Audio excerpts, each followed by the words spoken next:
KPCC DCC പുനഃസംഘടനാ ചർച്ചകൾ അവസാന ഘട്ടത്തിൽ ഈ മാസം 10-നകം ഭാരവാഹികളെ പ്രഖ്യാപിച്ചേക്കും.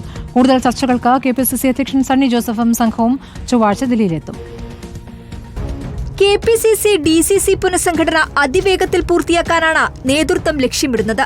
മുതിർന്ന നേതാക്കളുമായുള്ള ചർച്ചകൾ പൂർത്തിയായി. ഇന്നലെ മുൻ KPCC അധ്യക്ഷൻ K സുധാകരനുമായി സണ്ണി ജോസഫ് കൂടിക്കാഴ്ച നടത്തിയിരുന്നു.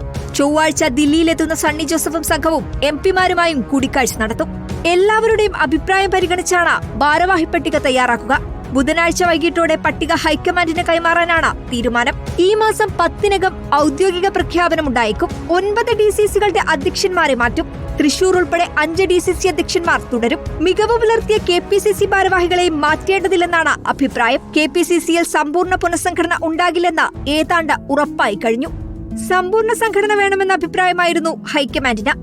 തദ്ദേശ നിയമസഭാ തെരഞ്ഞെടുപ്പുകളുടെ പശ്ചാത്തലത്തിൽ സമ്പൂർണ്ണ സംഘടന ഗുണകരമല്ലെന്നാണ് സംസ്ഥാനത്തെ നേതാക്കളുടെ അഭിപ്രായം. ഈ സാഹചര്യത്തിലാണ് ഭാഗിക സംഘടന മതിയെന്ന തീരുമാനമുണ്ടായത്. അതേസമയം പരമാവധി പുതുമുഖങ്ങൾക്ക് അവസരം നൽകണമെന്ന അഭിപ്രായം ചർച്ചകളിൽ ഉയർന്നു വന്നിട്ടുണ്ട്. റിപ്പോർട്ടർ, തിരുവനന്തപുരം.